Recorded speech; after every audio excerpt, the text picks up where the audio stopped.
എല്ലാവർക്കും Beena's world of ടേസ്റ്റിൻ്റെ പുതിയ റെസിപ്പിയിലേക്ക് സ്വാഗതം. ഇന്ന് നമ്മൾ ഉണ്ടാക്കുന്നത് ഒരു റൈസിൻ അച്ചാറാണ്. അത് ബിരിയാണിയുടെയും ഫ്രൈഡ് റൈസിൻ്റെയൊക്കെ കൂടെ കഴിക്കാനായിട്ട് നല്ല സൂപ്പർ ടേസ്റ്റ് ആവും. ഇത് ഒരുപാട് ദിവസം എടുത്തു വയ്ക്കാനൊന്നും പറ്റില്ല. നമ്മളൊന്നും അതിൻ്റെ ഇതൊന്നും കൂടുതൽ ചേർത്തിട്ടില്ല, വിനാഗിരി അങ്ങനെ ഒന്നും ചേർത്തിട്ടില്ല. ഒരു 3-4 ദിവസമൊക്കെ തന്നെ എടുക്കാൻ പറ്റുള്ളൂ. പക്ഷെ ഇതൊരു അടിപൊളി ടേസ്റ്റുള്ള അച്ചാറാണ്. എല്ലാവരും ഇത് ഉണ്ടാക്കി നോക്കുക. എല്ലാവർക്കും വളരെയധികം ഇഷ്ടമാവും. ഇനി ഇത് നമുക്ക് എങ്ങനെയാണ് ഉണ്ടാക്കുക എന്നുള്ളതൊന്ന് നോക്കാം.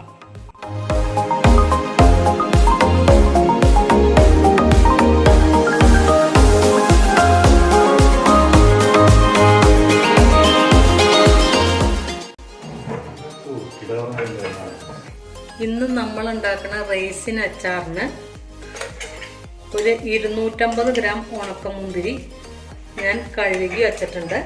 അത് ഒന്നില്ലെങ്കിൽ ഒരു ഓവർനൈറ്റ് ചൂടുവെള്ളത്തിൽ കുതിർത്ത് വയ്ക്കുക, അല്ലെങ്കിൽ ഒരു കുക്കറിൽ ഒരു 2 വിസിലടുപ്പിച്ച് ഒന്ന് വേവിക്കുക.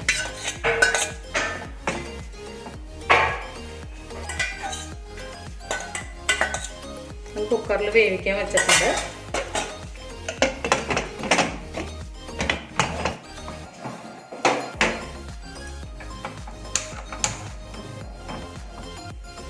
ഇനി അത് വേവുമ്പോഴേക്കും അതിലേക്ക് എന്തൊക്കെയാണ് വേണ്ട സാധനങ്ങളെന്നുള്ളത് നമുക്ക് നോക്കാം.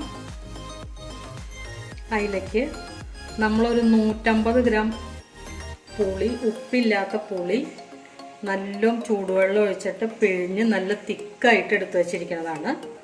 അതിലേക്ക് 200 ഗ്രാം ശർക്കര, അത് ഞാൻ നല്ല ഉരുക്കി അരിച്ചു വെച്ചതാണ്. പിന്നെ ഒരു പിഞ്ച് മഞ്ഞൾപ്പൊടി, ഒരു 3 സ്പൂൺ മുളക് പൊടി, ഒരു 1/2 സ്പൂൺ കായം, 1/2 സ്പൂൺ ഉലുവ, പിന്നെ അതിലേക്ക് ഒരു ചെറിയ 2 കഷ്ണം ഇഞ്ചി, ഒരു 1/2 ബീട്രൂട്ട്. ഈ ഇഞ്ചിയും ബീട്രൂട്ടും കൂടി അരച്ചിട്ട് ചേർക്കുക ചെയ്യുക.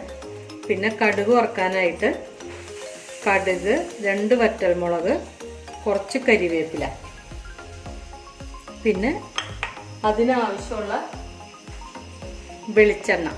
ഇത്രയാണ് ഈ റൈസിൻ അച്ചാറിന് വേണ്ടിയിട്ട് നമ്മൾ എടുത്തിരിക്കുന്നത്.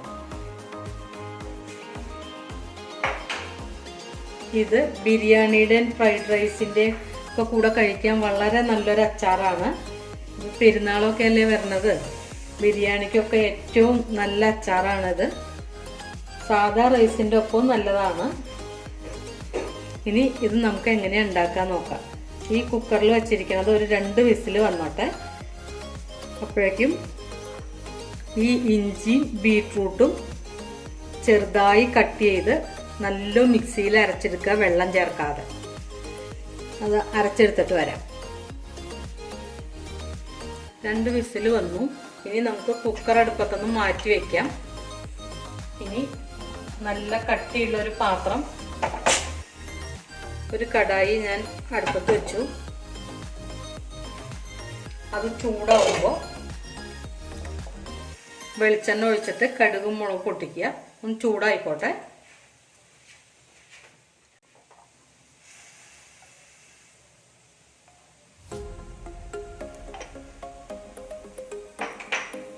ഇനി നമ്മൾ എടുത്തു വെച്ചിരിക്കുന്ന കടുക് ഇട്ട് കൊടുക്കുക. വെളിച്ചെണ്ണ ഒന്ന് ചൂടാവുമ്പോൾ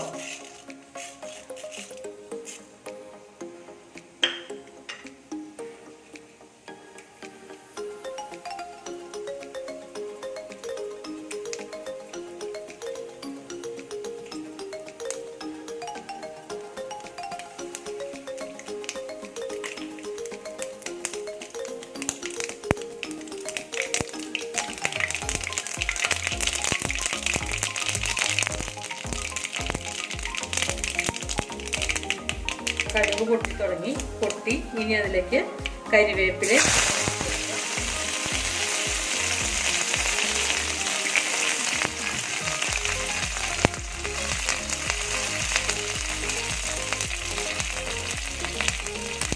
ഇനി ഇതിൽ പിഴിഞ്ഞ് വെച്ചിരിക്കുന്ന പുളി ഇതിലേക്ക് ഒഴിച്ചു കൊടുക്കാം.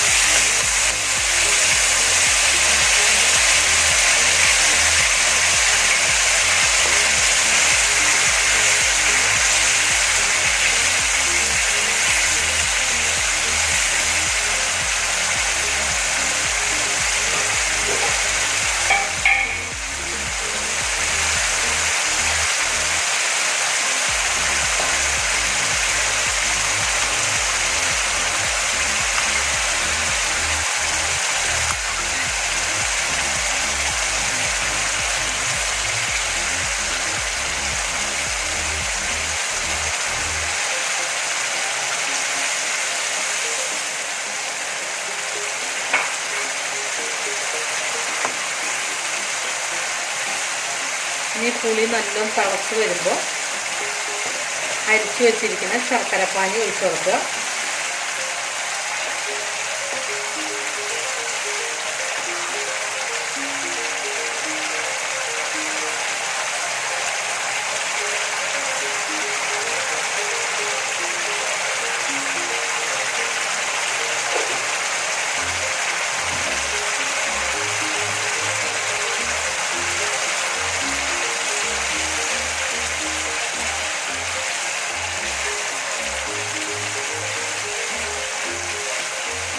ഇതിലേക്ക്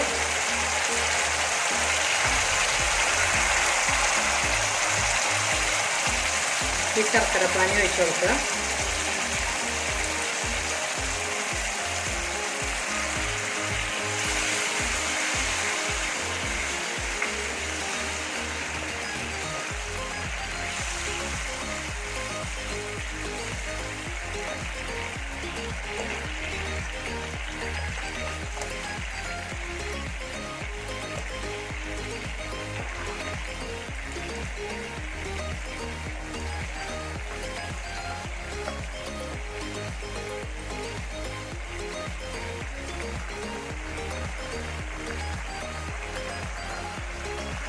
ശർക്കര നമ്മുടെ ഇതിനനുസരിച്ച് പാകത്തിന് നോക്കിയിട്ട് ശർക്കരയും പുളിയൊക്കെ പാകം പോലെ നോക്കിയിട്ട് ചേർക്കാം.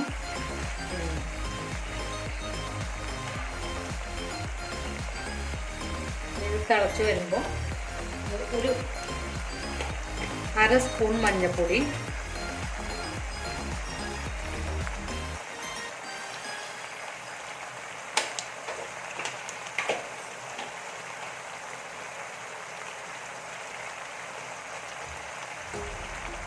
ഇതിൽ ഞാൻ അച്ചാർ പൗഡർ ഒന്നും ചേർക്കണില്ല.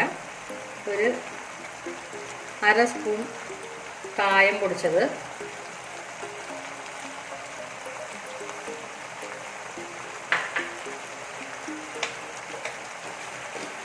കാൽ ടീസ്പൂൺ ഉലുവ പൊടിച്ചത്,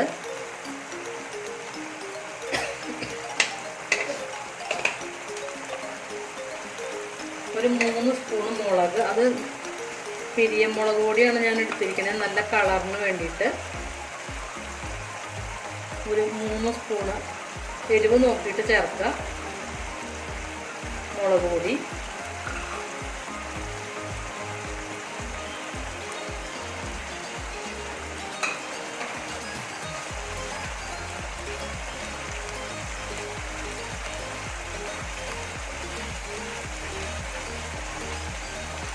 ഇനി അതിലേക്ക് നമ്മൾ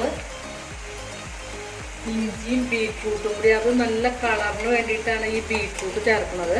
ഒരു അര ബീറ്റ്റൂട്ടും ഒരു കഷ്ണം ഇഞ്ചിയും കൂടി ഞാൻ അരച്ചു വെച്ചിരുന്നു, അത് ഇതിൽ ചേർത്ത് കൊടുക്കുക.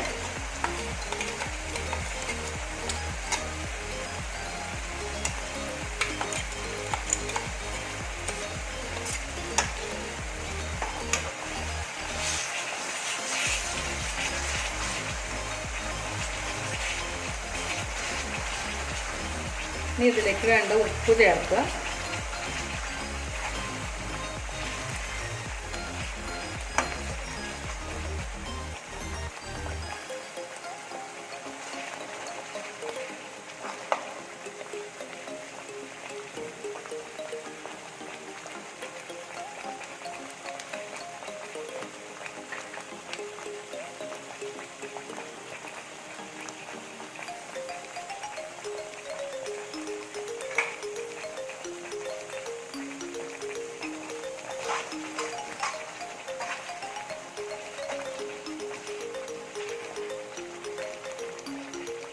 ഇതൊന്ന് എല്ലാം കൂടി തിളച്ച് പാകമായിക്കോട്ടെ.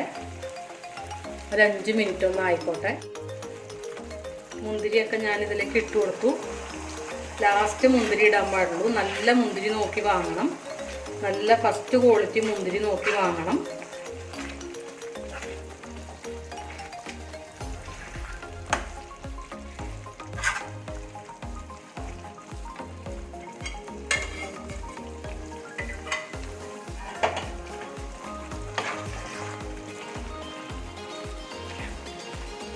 നല്ല അടിപൊളി മുന്തിരി അച്ചാർ റെഡി ആയിട്ടുണ്ട്.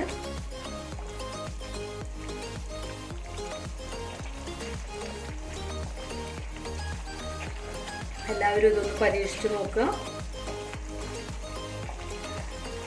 ഇനി നമുക്ക് ഗ്യാസ് ഓഫ് ചെയ്ത് ഇത് നമുക്ക് സെർവിങ് പാനിലേക്ക് പകർത്താം.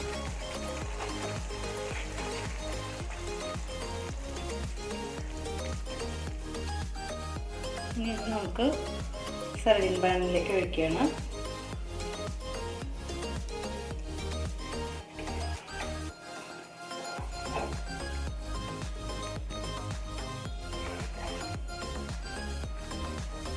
നല്ല അടിപൊളി ടേസ്റ്റാണ്.